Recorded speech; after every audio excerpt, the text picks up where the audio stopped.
दोस्तों, मैं आदिल खान। मशहूर एक्टर कॉमेडियन वीर दास की एक कविता पर बवाल बढ़ता ही जा रहा है। वीर दास को आपने डेली बैली फिल्म में देखा होगा। एक बदमाश कंपनी नाम की फिल्म आई थी, अनुष्का शर्मा, शाहिद कपूर थे उसमें।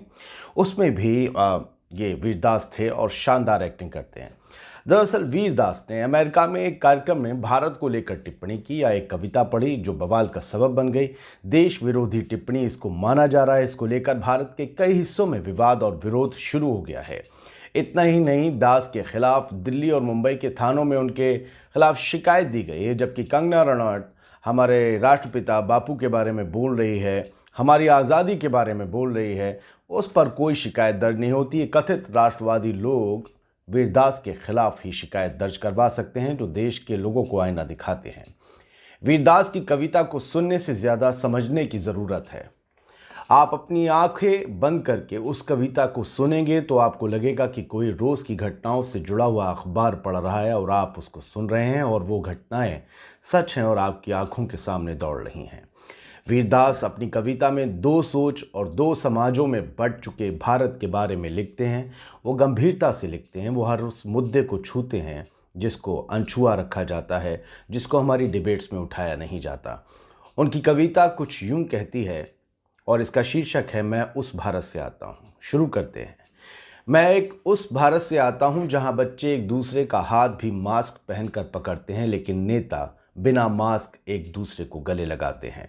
मैं उस भारत से आता हूँ जहाँ AQI 9000 है, लेकिन हम फिर भी अपनी छतों पर लेटकर रात में तारे देखते हैं। मैं उस भारत से आता हूँ जहाँ हम दिन में औरतों की पूजा करते हैं और रात में उनका गैंग रेप हो जाता है। इस लाइन पर बहुत ज़्यादा बवाल हो रहा है, लेकिन ये कविता लंबी है। 6 मिनट का वीडियो बनाया था वीरदास ने और वो वायरल हो गया। खैर, वो लिखते हैं, मैं उस भारत से आता हूँ जहाँ हम दिन में औरतों की पूजा करते हैं और रात में उनका गैंग रेप हो जाता है। मैं उस भारत से आता हूँ जहाँ हम ट्विटर पर बॉलीवुड को लेकर बट जाते हैं, लेकिन थिएटर के अंधेरों में बॉलीवुड के कारण एक हो जाते हैं। मैं एक ऐसे भारत से आता हूं जहां पत्रकारिता खत्म हो चुकी है। मर्द पत्रकार एक दूसरे की वाहवाही कर रहे हैं। पत्रकारिता खत्म हो चुकी है। मर्द पत्रकार एक दूसरे की वाहवाही कर रहे हैं और महिला पत्रकार सड़कों पर लैपटॉप लिए बैठी हैं, सच्चाई बता रही हैं। इसमें कहाँ देशद्रोह है? ये कविता लंबी है। मैं आपसे बात कर रहा हूँ बीच में और सवाल पूछ रहा हूँ कि आप मुझे बताइए कहाँ देशद्रोह आ रहा है। वो लिखते हैं कि मैं उस भारत से आता हूं जहां हमारी हंसी की खिलखिलाहट हमारे घर की दीवारों के बाहर तक आप सुन सकते हैं। और मैं उस भारत से भी आता हूं जहां कॉमेडी क्लब की दीवारें तोड़ दी जाती हैं जब उसके अंदर से हंसी की आवाज़ आती है।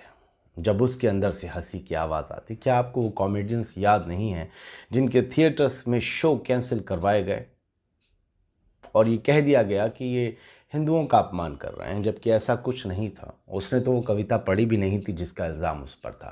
खैर, वीरदास लिखते हैं कि मैं उस भारत से आता हूँ जहाँ बड़ी आबादी 30 साल से कम उम्र की है, लेकिन हम 75 साल के नेताओं के 150 साल पुराने आइडिया सुनना बंद नहीं करते। यानी युवाओं के भारत में बूढ़े हमारे नेता, हमारे रहनुमा, हमारे मंत्री, प्रधानमंत्री, राष्ट्रपति बनते हैं। मैं एक ऐसे भारत से आता हूं जहां हमें PM से जुड़ी हर सूचना दी जाती है, लेकिन हमें PM केयर्स की कोई सूचना नहीं मिलती।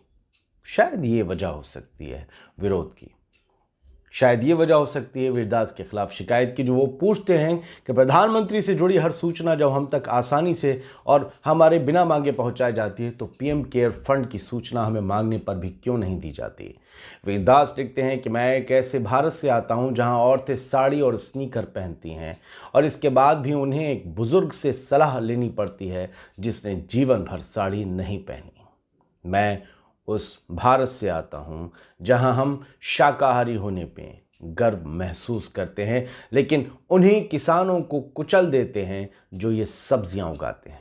ये एक शिकायत और नाराज़गी की दूसरी वजह हो सकती है कि किसानों के हक में कैसे बोल दिया। किसान हमारी आन बान शान है और हम उन्हें जैसे चाहें कुचलें, हम उन्हें जैसे चाहें इस्तेमाल करें। वो लिखते हैं कि मैं उस भारत से आता हूं जहां सैनिकों को हम पूरा समर्थन देते हैं तब तक जब तक उनकी पेंशन पर बात ना की जाए। यानी अगर सैनिक अपनी पेंशन मांगते हैं तो किसी पार्टी से जोड़ दिए जाते हैं और तब वो भारत के सिपाही सपूत नहीं रहते। वीरदास लिखते हैं कि मैं उस भारत से आता हूँ जो चुप नहीं बैठेगा, मैं उस भारत से आता हूँ जो बोलेगा भी नहीं। इन बातों का अर्थ समझिए कि उस भारत से तो आता हूं कि जो चुप नहीं बैठेगा, लेकिन मैं उस भारत से भी आता हूं जो बोलेगा भी नहीं। वो भारत जो बेचैन है, लेकिन वो भारत जो डरा हुआ है। मैं उस भारत से आता हूं जो मुझे हमारी बुराइयों पर बात करने के लिए कोसेगा। मैं उस भारत से आता हूं जो लोग अपनी कमियों पर खुलकर बात करते हैं। समझ रहे हैं? जहां लोग अपनी कमियों पर खुलकर बात करते हैं, मैं उस भारत से आता हूं जो ये देखेगा और कहेगा ये कॉमेडी नहीं, जोक है। जोक कहाँ है? मैं उस भारत से आता हूं जो ये देखेगा और कहेगा, यानी ये वीडियो, ये कॉमेडी नहीं है। जोक कहाँ है? जोक है कहाँ, ये पूछेगा। और मैं उस भारत से भी आता हूं जो ये सोचेगा, जो ये देखेगा और जानेगा कि ये जोक ही है, बस मजाकिया नहीं है। यानी एक सीरियस जोक को पंक्तियों में उतार दिया वीरदास ने। उन्होंने कुछ ऐसे सवाल किए जो अमुक पार्टी के चाहने वालों को कचोट गए, उनको छू गए, उनको तकलीफ पहुंचा गए कि हमारे आका के बारे में शाका ने ऐसा कैसे बोल दिया। क्या गलत कहा वीरदास ने? मैं ये जानना चाहता हूँ, इसमें देश की बुराई कहाँ है? क्या हमारे देश में औरतों को नहीं पूजा जाता और रात में उनके गैंगरेप नहीं होते? दिन की रोशनी में भी होते हैं। इवन पुलिस वालों तक पर रेप करने के इल्ज़ाम हैं। रेप पीड़िताओं को रात के अंधेरे में बिना किसी अनुष्ठान के जला दिया जाता है। उनका अंतिम संस्कार तो नहीं कहेंगे। क्या ये नहीं होता इस देश में? क्या हमें पीएम केयर्स की जानकारी मिल गई है? हुआ है ऐसा? नहीं। क्या हमारे नेता गले नहीं मिलते, लाखों लोगों की भीड़ नहीं जुटाते और उस भीड़ के बाद हमसे कहते नहीं हैं कि सोशल डिस्टेंसिंग रखिए? वीरदास ने क्या गलत कहा है, यह आपको सोचना है। उन लोगों को सोचने से कोई नहीं रोक सकता जो हमेशा हर बात को, सही बात को गलत सोचते हैं। उन्हें वैसा सोचने नहीं दीजिए, क्योंकि उन्हें ऐसा सोचने के लिए पैसे दिए जाते हैं, उन्हें ऐसा सोचने के लिए ट्रेन किया जाता है। आपको ये वीडियो कैसा लगा ज़रूर हमें बताइएगा। शेयर कीजिएगा, लाइक कीजिएगा, हमें सब्सक्राइब कीजिएगा। धन्यवाद।